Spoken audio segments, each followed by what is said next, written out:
तो कैसे हैं आप सभी लोग। एक बार फिर से स्वागत है आपका हमारे YouTube channel study with Yogesh में। सबसे पहले तो आप लोगों को ढेर सारी शुभकामनाएं। जिस भर्ती का आप बहुत लंबे टाइम से इंतजार कर रहे थे कि आपके कंधों में 2 स्टार लगे, यानी दरोगा की भर्ती आप लोगों के लिए आ चुकी है। अब उम्मीद करता हूं कि आप लोग उसके पीछे लग जाएंगे। उसके पीछे का मतलब उन खासकर उन लोगों के लिए जो उसके लिए उस क्राइटेरिया के लिए एलिजिबल हैं, अपनी एज वगैरह या जो भी है, और साथ ही साथ जो आपकी दूसरी भर्तियाँ हैं उसको भी आपको साथ लेके चलना है। और इसके लिए जैसे आयोग ने किया है, अब कई लोग हो सकता है कि इसमें भी क्वेश्चन करें, इसमें भी विवाद उठे कि पैटर्न जो है, सिलेबस जो है पुराना नहीं रहा और पहले के जैसे सिलेबस होना चाहिए। वो अलग मैटर है, ठीक है। वो आप लोग अपने स्तर पे जो भी करते हैं, जैसा भी करते हैं, वो आपके लेवल का है। लेकिन फिलहाल जो नोटिफिकेशन आया है उसके हिसाब से मैं आप लोगों को बताता हूँ, और इसके लिए आप लोगों को अग्रिम शुभकामनाएं। होपफुली आप लोग इसके लिए हार्ड वर्क करेंगे। और हर कोई चाहता है कि यार उसका कहीं ना कहीं इस प्रकार के पदों पे, क्योंकि कई लोगों के सपने होते हैं पुलिस भर्ती में निकलना, खासकर दरोगा या कांस्टेबल, जो भी है आप लोगों के लिए। अब आज के टाइम पे जितने भी फिजिकल से संबंधित एग्जाम हैं, पटवारी है, लेखपाल है, फॉरेस्ट गार्ड है, इसके अलावा बंदी रक्षक है, दरोगा है, कांस्टेबल है, सभी प्रकार की भर्तियां अब आपके सामने हैं। अब देखना है कि पासा किस ओर आप लोग कैसे अपनी ओर लेके आते हैं। यानी यहाँ से तय कर लीजिए कि किसी न किसी केस में आपको इस एग्ज़ाम को क्रैक करना ही है। और जैसे आप लोग पढ़ते हैं, जो मेहनत करते हैं, निश्चित तौर पे ये मान के चलिए कि आप लोगों को थोड़ा सा और एफर्ट लगाने की ज़रूरत है, और आप लोग इस एग्ज़ाम को भी क्रैक करने में सफल हो जाएंगे। पहली बात गौर करने वाली बात है, जैसे अगर सिलेबस जो है इसने इस प्रकार का दिया है जो जनरल सिलेबस है, क्योंकि आयोग UKSSC एक आयोग बना हुआ है, तो वो अपने हिसाब से कराएगा एग्जाम। यानी उसको 100 नंबर के पैटर्न के हिसाब से उसने एग्जाम करा दिया। तो एग्जाम कराने का ये मतलब है कुछ लोगों के लिए फायदा, कुछ लोगों के लिए नुकसान। नुकसान खासकर उन लोगों के लिए जो पिछले 1-1.5 साल से तैयारी कर रहे थे मैथ्स रीजनिंग को लेकर, पुराने पैटर्न को लेकर, हो सकता है उनको लिए थोड़ा सा नुकसान हो जाए। और फायदा उन लोगों को जिसको उम्मीद ही नहीं थी कि दरोगा के पैटर्न में वो कभी जाएंगे, जिसकी मैथ्स रीजनिंग कमजोर थी, वो उनके लिए फायदा हो गया। यानी कहीं ना कहीं एक प्रकार से सभी बैकग्राउंड के विद्यार्थी इसमें आ सकते हैं। पुराने पैटर्न के हिसाब से जो तैयारी कर रहे थे उनके लिए थोड़ा सा मुझे भी लगता है कि ये नुकसान हुआ है, ठीक है। यानी उनको अब थोड़ा सा इस पैटर्न के हिसाब से पढ़ना होगा और एडजस्ट अपने आप को इसमें करना होगा। और ऐसा नहीं है कि कोई नहीं कर सकता, समय आपको आपके पास पर्याप्त है। अगर आप अभी से इसमें जी जान लगा दें तो निश्चित तौर पर मान के चलिए कि आप इसके पैटर्न के भी हैबिचुअल हो जाएंगे। यानी आपके पक्ष में चीज़ें धीरे धीरे आने लग जाएंगी, भले ही एक ही साथ आपके पक्ष में चीज़ें ना आए, ठीक। सबसे पहली बात, नंबर ऑफ पोस्ट आपने देख ली होंगी। गर्ल्स के लिए कितनी पोस्ट हैं आपने देख ली होंगी। अपनी अपनी कैटेगरी, जनरल है, SC ST OBC, जो भी आप जिस कैटेगरी से बिलोंग करते हैं, आप लोगों ने अपना अपना सारा चीज़ जो नोटिफिकेशन है पढ़ लिया होगा। साथ साथ ही एक और विज्ञापन उसमें आया हुआ देख रहा था मैं, दूरसंचार विभाग का। वो अभी मैंने चेक नहीं किया, ना उसका सिलेबस पढ़ा ना कुछ, क्योंकि एक ही दिन में 2-2 चीज़ों को बताना संभव नहीं हो पाता है। तो मैंने सिर्फ यही पढ़ा। आप लोगों को पता है जो एज मांगी गई है 1 जुलाई 2021 को, यही सबसे बड़ा कंफ्यूजन रहता है सब लोगों को कि सर एज का क्या है। आपको कुछ नहीं करना है, आपको ये देखना है कि 1 जुलाई 2021 को आपकी एज कितनी हो रही है। अगर आप 21 साल के हो चुके हैं और 29 साल से पीछे हैं, यानी 29 साल अधिकतम, 29 साल एक दिन भी होगा तो आप बाहर हो जाएंगे, ध्यान देना। अगर 1 जुलाई 2021 को अगर आप अपनी एज निकालेंगे, अगर आप 29 साल एक दिन के हैं तो भी बाहर हो जाएंगे। कहने का मतलब बाई चांस आपकी डेट ऑफ बर्थ 2 जुलाई जो भी हो रही होगी, मतलब 92 90 कुछ इस टाइप का हो रहा होगा, तो आप लोग चेक कर लेना उसको। यानी आप अगर 21 साल के हैं, कब? 1 जुलाई 2021 को, और आप अधिकतम 1 जुलाई 2021 को 29 के हैं, यानी 29 से ऊपर नहीं होना चाहिए, तो आप इस एग्जाम के लिए क्या हैं? पात्र हैं, यानी एलिजिबल हैं। ध्यान रखना, ठीक है। यही सबसे बड़ा कंफ्यूजन था जो बहुत से लोगों को था कि एज का क्या है। बाकी हाइट वगैरह आप लोगों ने चेक कर ली होगी। कई लोग कह रहे कि सर हिल सर्टिफिकेट बनाना होगा, क्या करना होगा। वैसे चाहो तो आप अपनी तहसील से बना दो, लेकिन जैसे आपका डोमिसाइल लगता है, यानी आपका जो डोमिसाइल है, स्थायी निवास प्रमाण पत्र, उसके आधार पे आपका खुद ही हिल सर्टिफिकेट वो दिख ही जाएगा। अगर आप बागेश्वर के डोमिसाइल है तो स्वाभाविक रूप से आप पहाड़ी हैं। उसने लिखा भी है बागेश्वर, पिथौरागढ़, अल्मोड़ा, इन क्षेत्रों को, चमोली, रुद्रप्रयाग, इनके समस्त क्षेत्र को हिल क्षेत्र में काउंट किया जाएगा, उत्तरकाशी वगैरह। चाहो तो तहसील लेवल से आप लोग बना सकते हैं हिल सर्टिफिकेट। उसमें कुछ नहीं लिखा होगा, एक स्टाम्प टाइप का कुछ इस टाइप का लगाएगा वो कि ये वर्तमान में यहाँ का निवासी है, जो कि कंप्लीटली पर्वतीय है, कुछ ऐसा लिखा होगा। तो आपको एज, हाइट वगैरह का जो फैक्टर है उसमें थोड़ी सी छूट मिल जाती है, ठीक है। इसका जो फिजिकल होता है बच्चों वो क्वालिफाइंग होता है, उसमें मार्क्स से ऐड नहीं होंगे आपके, वो सब क्या है अर्हता वाले हैं, कुछ अर्हता वगैरह कुछ लिखा था उसने, तो उसका फिजिकल वगैरह के जो मार्क्स हैं वो क्वालिफाई नेचर के हैं, उसके कुछ मार्क्स वगैरह नहीं जुड़ते हैं, आपको उसको पास करना है। यानी आपका जो टोटल का टोटल एग्जाम है वो 100 नंबर के पेपर को आपने पास करना है। और ध्यान रहे सबसे बड़ी बात और सबसे अवेयर करने वाली बात, ये पद है बच्चों 4600 ग्रेड का, यानी लेवल 7 का, इससे ऊपर के लेवल का UK triple S C exam नहीं कराता है। क्योंकि एलटी का जो एग्जाम है यानी सहायक अध्यापक, वो भी पैटर्न 4600 के लेवल 7 में आता है, इससे ऊपर का आयोग नहीं कराता। इससे ऊपर कौन कराता है? यूके पीएससी कराता है, चाहे वो 48 का हो या अपने आप में 5400 का हो, ठीक है, वो यूके पीएससी के माध्यम से एग्जाम होते हैं। यानी आपको लेवल 7 का एग्जाम देना है। अब एक बहुत रोचक चीज है, रोचक चीज क्या है, ये UK triple S C 2000 grade यानी लेवल 2-3 भी कराता है, वो भी 100 नंबर का पेपर है, 12th की क्वालिफिकेशन हो सकती है उसमें, ठीक है। साथ ही साथ ये ग्रेजुएशन लेवल के कराता है 2400, ये 2800 कराता है पटवारी वगैरह, ये लेवल अलग अलग होते हैं, ये ग्रेजुएट लेवल के, ये ग्रेजुएट लेवल के, ये आपका ग्रेजुएट लेवल का। और ये 4200 भी कराता है जिसमें सहायक समीक्षा अधिकारी वगैरह कुछ पद होंगे, ये अपने आप में लेवल 6 का है, यानी ये कितने हैं अपने आप में ग्रेजुएट। यानी सबसे बड़ी बात है ये इतने टाइप के एग्जाम करा रहा है और इसका पैटर्न जो है एक ही कर दिया है। अब आपको क्या याद रखना है, सबसे टॉप मोस्ट है इसका दरोगा का विज्ञापन, यानी आपके यूके ट्रिपल एस सी ने जितने एग्जाम कराने हैं सबसे ऊपर की जो उसमें पोस्ट मानी जाती है उसमें एक सहायक अध्यापक एलटी एग्जाम और दूसरा आपका कौन सा लेवल 7 में दरोगा का एग्जाम। तो ध्यान रहे इस एग्जाम को देने में जीएस, हिंदी, उत्तराखंड सभी जो रहेगा टॉप मोस्ट रहेगा, यानी जो आपका पीक वाला जो हार्ड लेवल का पेपर बनाएगा वो ये बनाएगा दरोगा का। ध्यान से सुनना, आज की वीडियो की आवाज नोट कर लेना, जिस दिन पेपर होगा उस दिन ध्यान देना। सबसे पीक लेवल का जो पेपर बनाएगा वो दरोगा का बनेगा, जहां तक इसका ट्रेंड है। यानी अभी देखो सहायक अध्यापक हैं या कोई और एग्जाम कैसे बनते हैं, 4600 ग्रेड के पेपर 100 नंबर का है, इतनी आसानी से तो आपकी स्टार लगने नहीं देगा और 2-2 स्टार ऊपर से।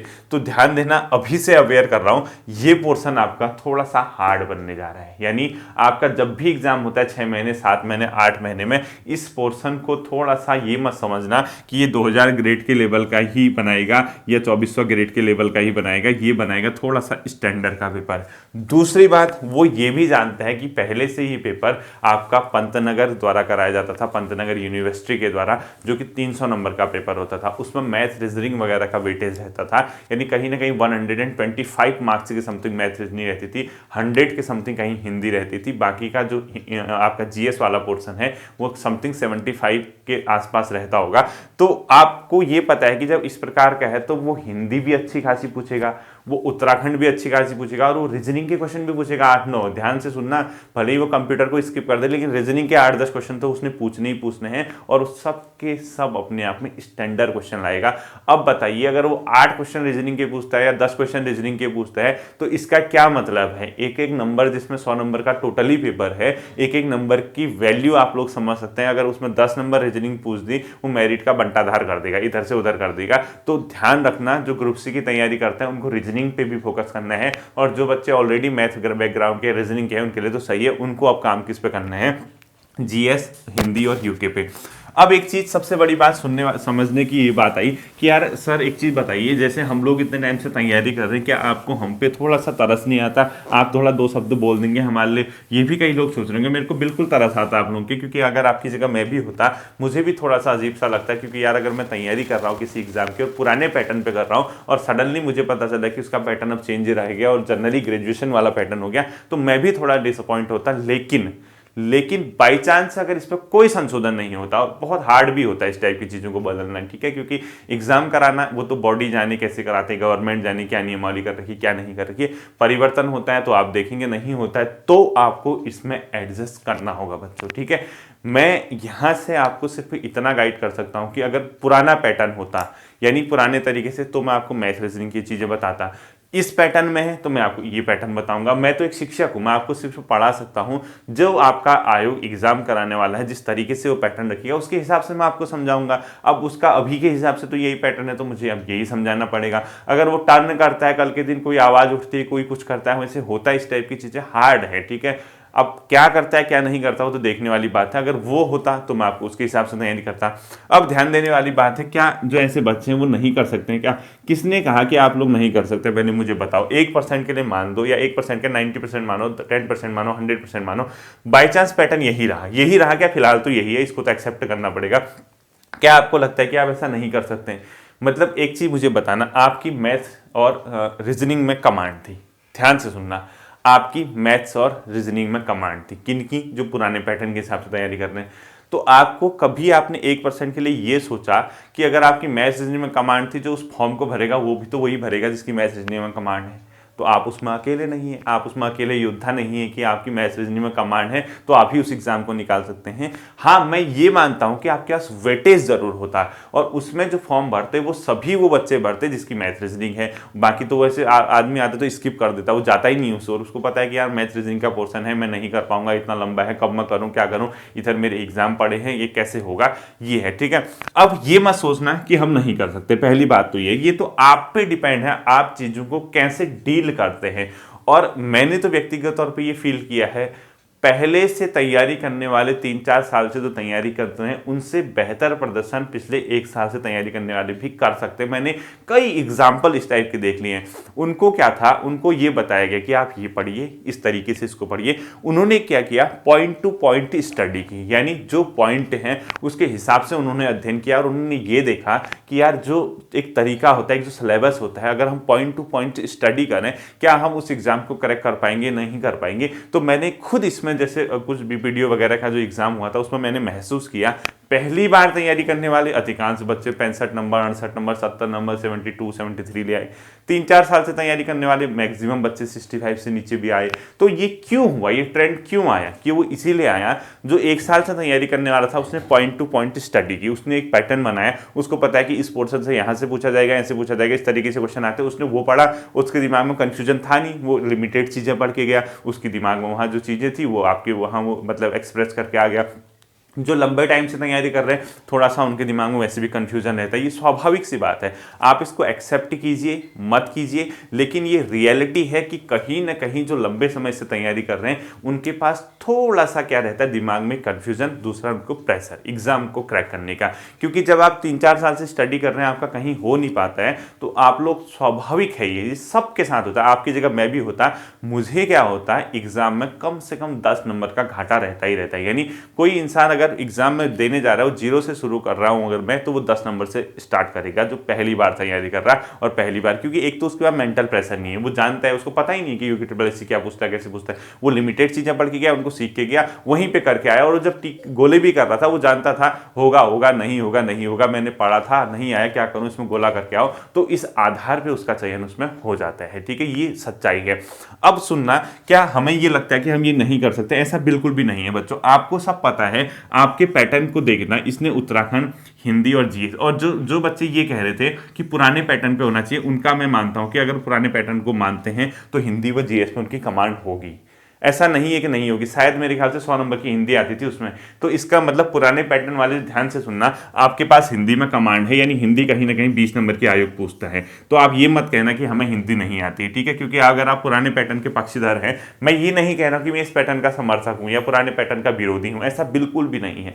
मेरे लिए, एक शिक्षक के लिए क्या है, जो पैटर्न होगा वो पढ़ाएगा, नोटिफिकेशन वो आया तो वही पढ़ा दूंगा, मैथ रीजनिंग वाला आएगा तो मैं वो पढ़ा दूंगा, मुझे क्या करना है बताइए। तो मैं फिलहाल के हिसाब से देख रहा हूं, क्योंकि आप ये मत कहना कि मुझे 20 नंबर के पैटर्न पे दिक्कत होती है। दूसरा, जीएस वहां लगभग 75 मार्क्स की आती थी, यानी आप कई लोग एसएससी जीडी, एसएससी वगैरह, सीजीएल वगैरह की तैयारी करते आए हैं, तो जीएस का जो लेवल होगा आपका ठीक ठाक होगा। ऐसा नहीं होगा कि आपको कुछ भी जीएस में नहीं आता है, यानी ये कहीं से कहीं नहीं कह सकते कि काला अक्षर भैंस बराबर है मेरे लिए, यानी आपकी जीएस ठीक ठाक होगी। सबसे बड़ी चीज आती है आपके लिए उत्तराखंड, और उत्तराखंड ही बंटाधार करता है अधिकांश उन बच्चों का। शब्दों पे गौर करना, शब्द का एक एक शब्द की एक मीनिंग है। उत्तराखंड बंटाधार करता है अधिकांश उन बच्चों का जो पहली बार यूके ट्रिपल एससी की तैयारी कर रहे हैं, या जो नए हैं, जो सेंटर के एग्जाम छोड़ के स्टेट के एग्जाम में आए हैं, जो पहली बार इसकी प्रिपरेशन कर रहे हैं, उनका बंटाधार करता है उत्तराखंड। लेकिन ऐसे बच्चे जो लगातार यूके ट्रिपल एससी की तैयारी कर रहे हैं, जो पिछले 1-2 साल, 2-2.5 साल से उत्तराखंड की तैयारी कर रहे हैं, उनका बंटाधार करता है जीएस और हिंदी। यानी तराजू फिर बीच में आ गया, यानी अब जो है वेट जो है, ये जो पुराने समर्थक हैं यानी पुराने पैटर्न के, उनको अगर बिठाओ, नए को बिठाओ, तो ये फिर वही तराजू उसी मतलब पैटर्न पे आ गया, वहीं बराबर में झूलने लग गया। क्योंकि ये जानते हैं कि हम लोग उत्तराखंड बहुत अच्छा कर देंगे, ग्रुप सी वाले जो लंबे टाइम से तैयारी कर रहे हैं, ठीक है, बहुत अच्छा भी क्या करते हैं, कुछ नहीं करते हैं यार, 30 नंबर 28 नंबर 25 नंबर लेके आते हैं। इससे ऊपर आयोगी जाने की वो क्वेश्चन कहाँ से पूछता है, किसी को पता नहीं रहता। उसके बाद वो एक आध किताब में, 2-4 किताबें आप लोग ढूंढ ढांट के लाएंगे, उसमें हाईलाइट करेंगे, फिर मार्केट में आप उसको खरीदने जाएंगे, एक क्वेश्चन उससे आएगा। इस प्रकार का ट्रेंड है, ये सच्चाई है, ठीक है।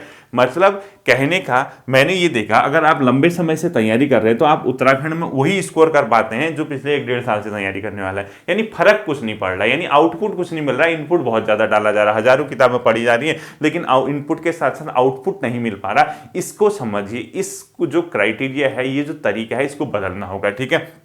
हिंदी के पैटर्न को देखा जा रहा है, हिंदी सर हम हिंदी करेंगे, हम हिंदी पढ़ते हैं, ये पढ़ते हैं, वही चीज़ें घिसी पिटी चीज़ें पढ़ के जा रहे हैं। आयोग ने पैटर्न बदल दिया क्योंकि शब्दों के अर्थ ही पता नहीं है, कभी कोशिश ही नहीं की कि शब्दों के अर्थ जाने, कभी ये रटा मार अध्ययन किया, उसको रटे गए, आंख बंद किया, रटा रटा रटा, तो वो जो शब्दों के अर्थ हैं उसको समझने की कोशिश ही नहीं की गई।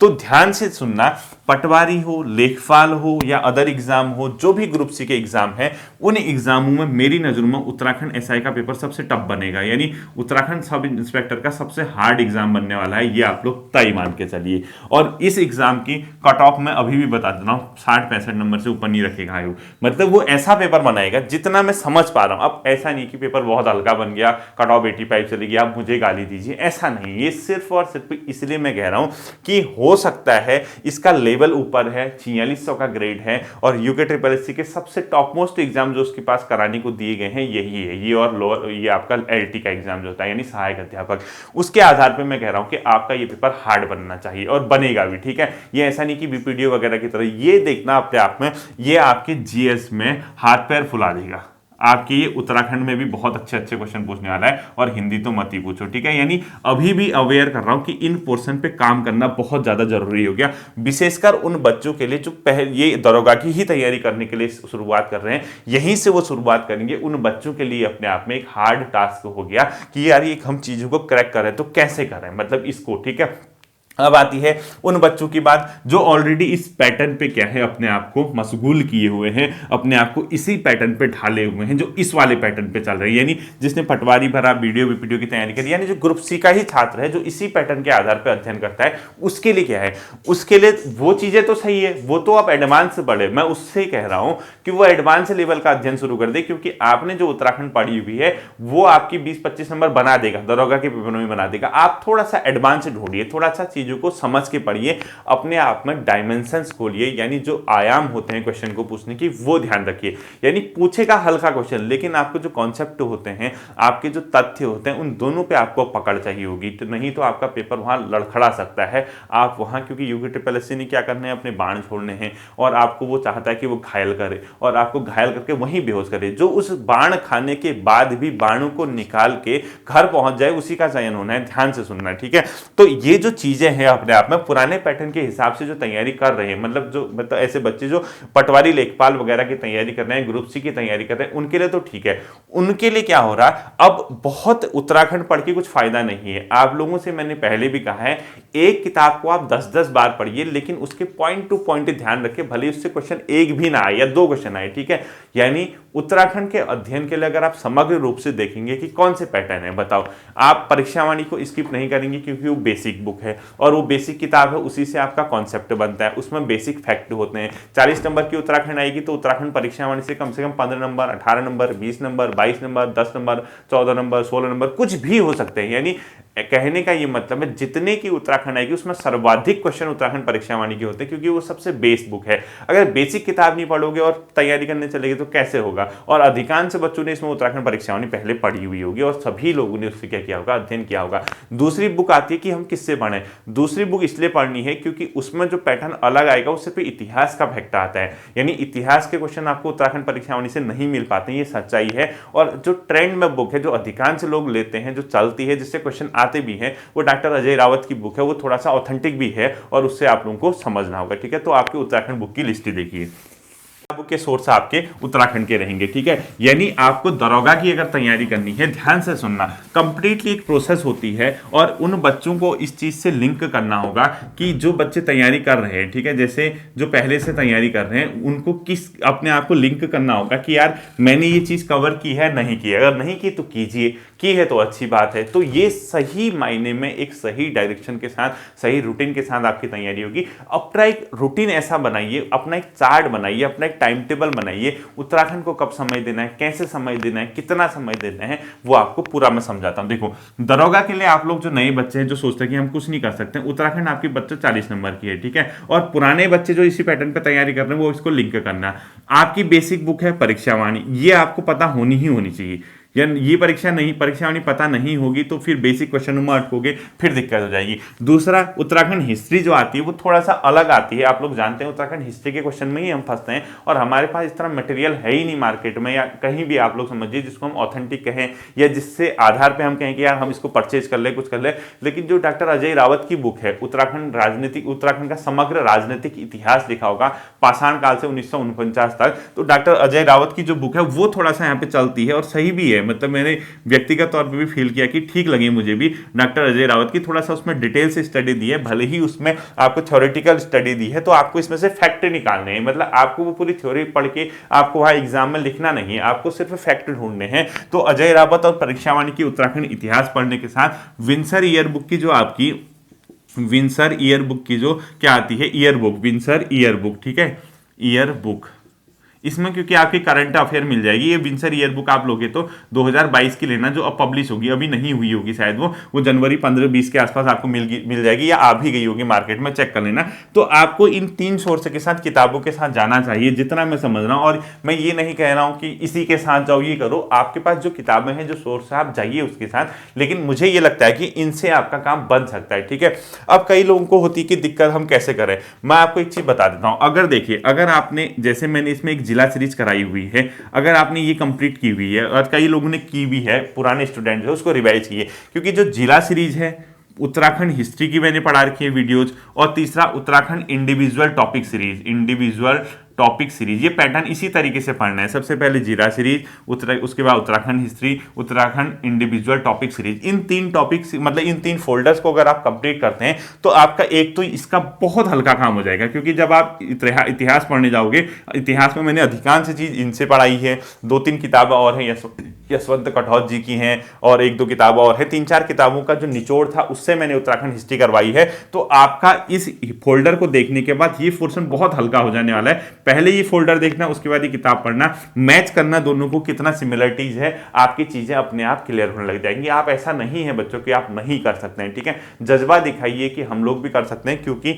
ये मत सोचना कि अगर पैटर्न चेंज नहीं होता है 1% के लिए, ऐसा मत सोचना कि हम लोग नहीं कर सकते हैं, और आप कर सकते हैं। ध्यान से सुनना, ठीक है। दूसरा, जिला सीरीज पढ़ोगे तो आपको नदियां, आपको बुग्याल, आपको मेले, आपको ताल, आपको पर्वत, ये कई चीजें ऐसी होंगी जो इस जिला सीरीज के अंदर कंप्लीट हो जाएगी। देहरादून पार्ट 1 से शुरू कीजिए, देहरादून भाग 1 से शुरू कीजिए और हरिद्वार तक पर एंड कीजिए, ठीक है। हरिद्वार की वीडियो पे एंड कीजिए। फोल्डर बनाया गया है प्लेलिस्ट में चैनल की। आप लोग जिला सीरीज सबसे पहले कंप्लीट कीजिए, आपका सोर्स ही रहेगा। उत्तराखंड हिस्ट्री पढ़ते हैं तो आपको अजय रावत जी की बुक से साथ अध्ययन करना होगा, और उत्तराखंड हिस्ट्री के अंदर मैंने जो वीडियोस कराई हुई हैं वो आपका इनका काम हल्का कर देगा। साथ ही साथ उत्तराखंड इंडिविजुअल टॉपिक सीरीज आपकी चलती है। उत्तराखंड इंडिविजुअल टॉपिक सीरीज का फोल्डर बन चुका है, वो भी कंप्लीट है। आप उस टॉपिक को देखिए, उसमें से देखिए कि कितनी चीजें आपकी परीक्षावाणी से, कितनी चीजें राजेंद्र बलोदी से, यानी मिक्स करके मैंने वो बना रखा है इंडिविजुअल टॉपिक। तो अगर आप इतना कर लेते हैं, उत्तराखंड कहीं नहीं गई आपकी 40 में से 30 नंबर, 32 नंबर, 34 नंबर, 28 नंबर, यानी जो लंबे समय से तैयारी कर रहे हैं उनका और आपके स्कोर में बहुत ज्यादा डिफरेंस अब आने वाला नहीं है। इतना आपको करना होगा, और ये जज्बा दिखाइए कि हाँ हम लोग कर सकते हैं। ऐसा नहीं है कि हम लोग किसी काम के नहीं है, हम ऐसा नहीं कर सकते हैं, ठीक है। दूसरी बात आती है बच्चों हिंदी की। अब हिंदी के पैटर्न में सबको दिक्कत होनी है, और ये हिंदी जो 20 नंबर की है वो यूके SSS नॉर्मल हिंदी नहीं पूछता, और वैसे भी हार्ड हिंदी अब पूछने लग गया है। हिंदी जब 20 नंबर की, इसके लिए क्या हो, देखो मैंने बार बार कहा, सबसे पहले कोशिश आपकी होनी चाहिए कि एनसीईआरटी हिंदी व्याकरण की किताब आपके पास हो। कहीं से भी लाइए, एनसीईआरटी हिंदी व्याकरण लेके आइए। वो नहीं है, आपके छोटे भाई बहन पुराने जो होंगे या आपकी कहीं किताबें होंगी, तो हिंदी व्याकरण जो एनसीईआरटी जो सीबीएसई वगैरह के स्कूलों में चलती है वो आप लोग लेके आइए। यानी कोशिश करना कि कहीं ना कहीं से आपको एनसीईआरटी हिंदी मिल जाए, या पुराने स्कूलों में जो हिंदी व्याकरण की क्वेश्चन, मतलब पुराने स्कूल का मतलब पुराने बच्चों की हिंदी व्याकरण की किताब, ये व्याकरण ये स्कूल लेवल की जो होती है, ठीक है, 9th 10th 11th, उसके सिलेबस को सिलेबस चेक कर लेना। मैं टेलीग्राम ग्रुप पे भेज दूंगा आपको हिंदी कैसे तैयार करनी ये, और वही पढ़ के जाइए जो डिक्टो सिलेबस में दिया गया है, ठीक है। इस प्रकार से अब कई लोग कहेंगे लुसेंट हिंदी वो बेसिक किताब है, जैसे आपको बेसिक किताब में देखना है कि कॉम्पिटेटिव, क्योंकि ये जो चीजें होती हैं ये आपके स्कूली ज्ञान का परीक्षण करती हैं कि स्कूल लेवल पे आपने किस प्रकार का अध्ययन किया हुआ है। और जबकि जो हिंदी का जो लुसेंट हिंदी है या कोई अदर कॉम्पिटिटिव है, वो आपको कंपटीशन का थोड़ा सा क्या कराती है, परिचय कराती है कि कॉम्पिटिटिव एग्जाम में क्वेश्चन कैसे पूछे जाते हैं। यानी इसके साथ आपके पास लुसेंट हिंदी होनी चाहिए। मतलब ये ऐसी है, ये बेसिक बुक है। अब ऐसा मत कहना कि सर हम लुसेंट की क्यों ले, कुछ भी ले, आपके पास जो भी है एक कॉम्पिटिटिव लेवल की हिंदी की किताब होनी चाहिए। इतनी आसानी से नहीं लगते हैं 2 स्टार बच्चों, क्योंकि मेरा भी एक सपना है कि आपको जब कंधों पे आपकी स्टार लगे मैं भी वहां उपलब्ध रहूं, मुझे भी गर्व हो कि मैं भी कह सकूं कि इन छात्रों को मैंने डायरेक्शन दिया है। बाकी सफलता और असफलता के लिए आप स्वयं जिम्मेदार होंगे। Again I am saying to you, ठीक है। तो देखना लुसेंट हिंदी 20 नंबर की है, ये आपके हिंदी का पैटर्न होगा, जो सिलेबस है उसको। अब ये पढ़ते हैं, इसको एक टाइम बनाइए, सुबह के टाइम बनाइए, रात के टाइम बनाइए, दिन के टाइम में बनाइए, सोर्स ही होना चाहिए। और जब एक चीज पढ़ोगे एक किताब, तब अपने टेबल पे वही मटेरियल रखना जिसको पढ़ रहे हो। उत्तराखंड पढ़ रहे हो तो हिंदी सब हटाओ, ऐसा नहीं कि कई लोग दीवारों पे चिपकाए रहते हैं, बड़े बड़े ऐसे मतलब लगाए रहेंगे सफेद पेज काट के, ये वो। यार ये जमाना गया यार, अब कॉम्पिटिटिव एग्जाम में आपकी समझ को देखा जाता है, आपके अंडरस्टैंडिंग को देखा जाता है, ठीक है। तीसरी चीज आती है जो सबसे भयंकर चीज है, जो सबसे बेड़ा गर्क करने वाली है, वो है जीएस, ठीक है। इसी से सबका बेड़ा गर्क होता है। जीएस के लिए देखो 2-3, अब कई लोगों को कल कंफ्यूजन भी था, सर आप एनसीईआरटी महेश बर्णवाल की वन लाइनर सार भी कह रहे हैं, या आप एनसीईआरटी के अलावा घटना चक्र भी कभी कह देते हैं, कभी आप लुसेंट ऑब्जेक्टिव कहते हैं। देखिए होता क्या है, मैं आपको बताता हूँ, ये एक सच्चाई है, इसको थोड़ा सा ध्यान से सुनना, ठीक है। सच्चाई का क्या मतलब है, जो जीएस है, अगर आप एनसीईआरटी लेते हैं, एनसीईआरटी महेश बर्णवाल जी की, ठीक है, एनसीईआरटी सार करके आएगी महेश बर्णवाल, अगर आप ये लेते हैं, इसका क्या मतलब होता है कि जब आप पेपर देने जाते हैं, सबसे पहला आपके एग्जामिनर का इंटेंशन रहता है कि आपको वो आपके एनसीईआरटी से क्वेश्चन पूछे। ये किसी भी एग्जाम, आप आईएएस का एग्जाम दीजिए, एनसीईआरटी से क्वेश्चन आएंगे। आप सबसे लोएस्ट लेवल का एग्जाम दीजिए ग्रुप डी का, वहां भी आपको एनसीईआरटी, क्योंकि ये परीक्षण किया जाता है आपकी स्कूली लेवल पे आपने क्या तैयारी की है। तो एनसीईआरटी महेश बर्णवाल की एनसीईआरटी साल ले लीजिए, अगर सारी किताबें आप लोग नहीं पढ़ पाते हैं तो, ठीक है। उसमें वन लाइनर के रूप में क्वेश्चन होंगे, हिस्ट्री होगी, पॉलिटी होगी, ज्योग्राफी होगी, इकोनॉमी होगी, इस प्रकार से एनवायरमेंट वगैरह। तो एनसीईआरटी सार आपको लेनी चाहिए, जहां तक मुझे लगता है। क्यों आखिर ल्यूसेंट कहा जाता है, मैंने फिर कह दिया कि ल्यूसेंट आपको जीएस आपको इस बात से मतलब आपका इस बात से परिचय कराएगी कि कॉम्पिटिटिव एग्जाम में क्या क्वेश्चन पूछे जाते हैं। ये आपका स्कूली लेवल है, यहां जो होगा वो ये नहीं बताएगा कि कॉम्पिटिटिव एग्जाम में क्या पूछे जाते हैं। वो उसके क्वेश्चन बना रखे होंगे जो एनसीईआरटी में होंगे, और वही क्वेश्चन आपके एग्जामिनर पूछ देते हैं, वो तो हम एनसीईआरटी पे आधारित करेंगे। Lucent GS plus Lucent objective, Lucent objective, ये जो किताबें होती हैं ये आपका परिचय कराती हैं प्रतियोगिता से, ठीक है, प्रतियोगिता परीक्षा से। यानी जो कॉम्पिटिटिव एग्जाम होता है उससे इसका परिचय कराते हैं कि हाँ कॉम्पिटिटिव एग्जाम में कैसे क्वेश्चन पूछे जाते हैं। और इसको पढ़ने का तरीका वही है, एक चैप्टर इसका पढ़िए, इसी से एमसीक्यू कीजिए, दूसरा चैप्टर पढ़िए लुसेंट जीएस का, उसी के एमसीक्यू कीजिए, तीसरा चैप्टर पढ़िए लुसेंट का, उसी की एमसीक्यू कीजिए। तो ये आपको कॉम्पिटिटिव वाला पर्सन बनाएंगे, एक प्रतियोगी छात्र आपको बना देंगे ये, और ये आपको ज्ञान बढ़ाएंगे, भले ही फैक्ट के रूप में बढ़ाएं, और आपका एग्जामिनर जानता है कि एनसीईआरटी से क्वेश्चन पूछने चाहिए, ठीक है। ये आपको इस तरीके से चलना है। अब अंतिम चीज आती है आपकी रीजनिंग की, यानी रीजनिंग अगर आपकी नहीं है, कमजोर है, कुछ सेलेक्टेड चैप्टर है आपके एग्जाम से पहले, भले ही पटवारी का हो, लेखपाल का हो, अदर एग्जाम हो, रीजनिंग के चैप्टर आपको मैं कराऊंगा। जिसकी ऑलरेडी रीजनिंग अच्छी है उसको तो फिर फिक्र करने की कोई भी जरूरत नहीं है, ठीक है। ये आपका रहेगा टोटल का टोटल पैटर्न। अब आता है इसमें उत्तराखंड करंट अफेयर, मुझ पे छोड़ दीजिए, बीच जिसमें वीडियो आती रहेंगी, 5-6 वीडियो मैंने कराई है। अब थोड़ा सा जैसे नया साल आ गया, अब देखता हूं कि 2021 की महत्वपूर्ण करंट अफेयर क्या थी, जल्दी ही उसकी मैं आप लोगों के लिए वीडियो लेके आऊंगा।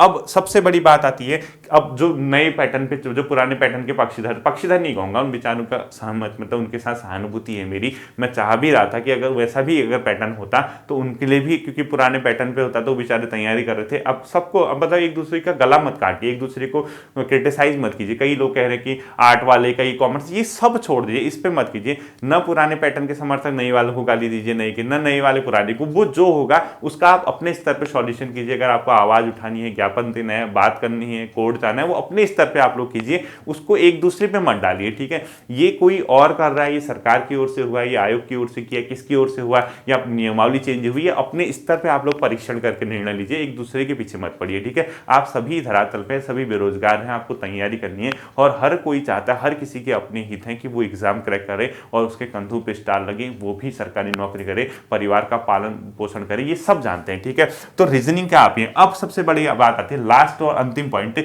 सर आपका क्या रोल है, आप क्या कर रहे हैं, मतलब आप क्या करेंगे हमारे लिए। देखिए, मैंने आपसे कहा कई लोग मेरी इस प्रकार की वीडियो से खुश भी होते होंगे, कई परेशान भी होते होंगे। खुश वो लोग होते होंगे जिनको डायरेक्शन चाहिए, परेशान वो लोग होते होंगे जिनके पास ऑलरेडी डायरेक्शन है। तो मेरा क्या काम होता है बच्चों, मैं एक क्लास संभवतः ऐसी और दूंगा, वो आरओ की जब विज्ञप्ति आ जाएगी उसमें, उसके बाद हमारी रेगुलर क्लासेस चलते हैं, रेगुलर स्टडी होती है। 11 बजे के टाइम पे आपको ऑफलाइन वीडियो मिलती है। हो सकता है संडे और सैटरडे के दिन टाइम बदल जाए, क्योंकि ऑफ रहता है उस दिन, मेरा ऑफिस छुट्टी रहती है। बाकी आपको 11 बजे के समथिंग आपको वीडियो में अपलोड कर देता हूँ, उसको पब्लिक कर देता हूँ, ताकि आप लोगों का एक फिक्स टाइम बना रहे। उसके हिसाब से हम लोग क्या करते हैं, तैयारी करते हैं। मेरा क्या रोल होगा, मेरी क्लासेस चल रही है आजकल जीएस की, जिसको स्टडी करनी है गहन तरीके से, वो भले ही क्लास सुने और फैक्ट नोट कर ले। मैं आपको गारंटी के साथ कह रहा हूं, आपको धोखा नहीं मिलेगा, आप मार नहीं खाओगे, वो आपका चयन सुनिश्चित करेगा। ये आप किसी भी बॉन्ड पेपर में मुझसे भरवा के लिख सकते हैं कि सर ने क्या कहा था। मैं जो कराता हूं वो बहुत सोच समझ के कराता हूं, मेरी जितनी कैपेसिटी है उतना मैं करा पा रहा हूं। टेलीग्राम पे मैं पॉलिटी की वॉइस मैसेज देता हूं, उसमें संवैधानिक संस्थान वाला टॉपिक खत्म होने वाला है। कभी आपने सोचा नहीं होगा कि आप इस तरीके से भी कभी अध्ययन करेंगे कि टेलीग्राम पे वॉइस मैसेज के माध्यम से आपको सिखाया जाएगा। यूट्यूब पे मैं दूसरा सब्जेक्ट भूगोल चला रहा हूं, यानी जीएस आपकी स्ट्रॉन्ग कर रहा हूं। उत्तराखंड मैंने इतना पैटर्न ऑलरेडी कराया है, तो मैं उत्तराखंड की सिर्फ एक क्लास देता हूं वीक में, वह है उत्तराखंड परीक्षावाणी की, और उसका फोल्डर है, वो मैं पढ़ाता नहीं, वो सिर्फ बताता हूं कि इस किताब में आपको ये पॉइंट देखना है, ये इंपॉर्टेंट है, ऐसे इंपॉर्टेंट है। हिंदी की गहन हिंदी अध्ययन, अब एक क्लास शुरू हो चुकी है वीक में, एक ही वीडियो आई है, दूसरी वीडियो कल आएगी, ठीक है। कल आप हिंदी का नंबर है, वैसे आज आनी थी, लेकिन दरोगा वाले कई लोग कह रहे थे सर वीडियो वीडियो वीडियो, इसलिए हिंदी नए सिरे से शुरू की है। पुरानी वीडियो उसी में रहेंगी, ठीक है। जो देखना चाहता है अपने सिलेबस के हिसाब से जो टॉपिक पढ़ रहा है उसमें चेक कर सकता है,